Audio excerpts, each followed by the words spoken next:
G'day, it's Jamie and welcome to Where's My Yowie. Today I'm reading an old newspaper report about bunyips, so we'll get into it. This was published in the Townsville Daily Bulletin on Wednesday the 11th of June 1941, titled Nature Notes, the Bunyip. Interested writes, one of the native animals, well and truly extinct and never satisfactorily described, is the bunyip of the Aborigines. I have often wondered whether there was some sort of strange creature dying out about the time the first whites came, and that was the basis of the Aborigines' tales. They were usually pretty accurate in matters of native lore, or the bunyip may have been one of those ancient monsters whose bones are now found as fossils. Do you think it or something like it once really existed?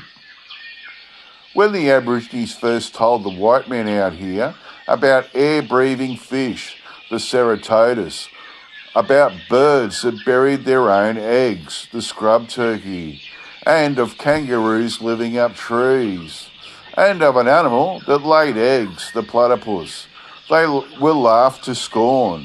But they were always right, as was proved afterwards. Don't you think that the bunyip was really not a myth? Though obviously the creature no longer exists, the original natives of this country were so very positive about it, and they made no mistakes.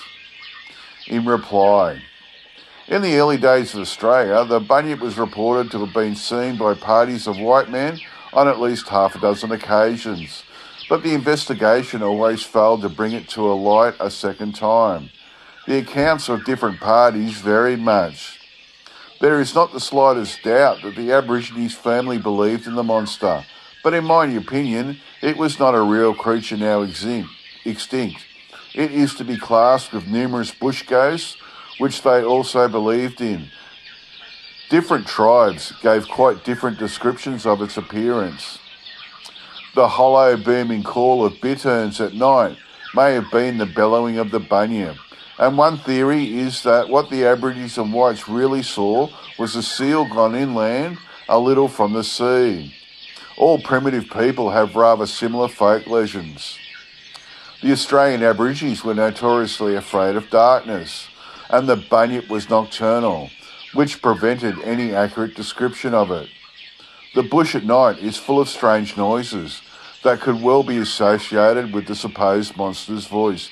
That's pretty interesting. I read this article just for 2 paragraphs, and I want to read them again because I reckon it's absolutely brilliant and so true.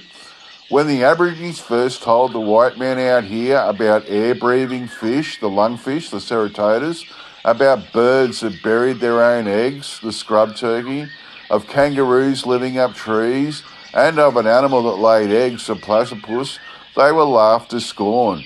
But they were always right, as was proved afterwards. The original natives of this country were so very positive about it, and they made no mistakes. This is so true. The Aborigines told us about bunyips, they told us about yowies, they told us about thylacoleos and thylacines, of giant snakes, of giant goannas, and we never believed them until we saw them for ourselves. Yet they were right every time with everything that we've seen, with the lungfish, the scrub turkeys, tree kangaroos and platypus. And it's just amazing that no one ever believed them, but they weren't liars. They always told the truth. Real interesting stuff. Okay, that's it from me. I'll get back to you all next time. Bye.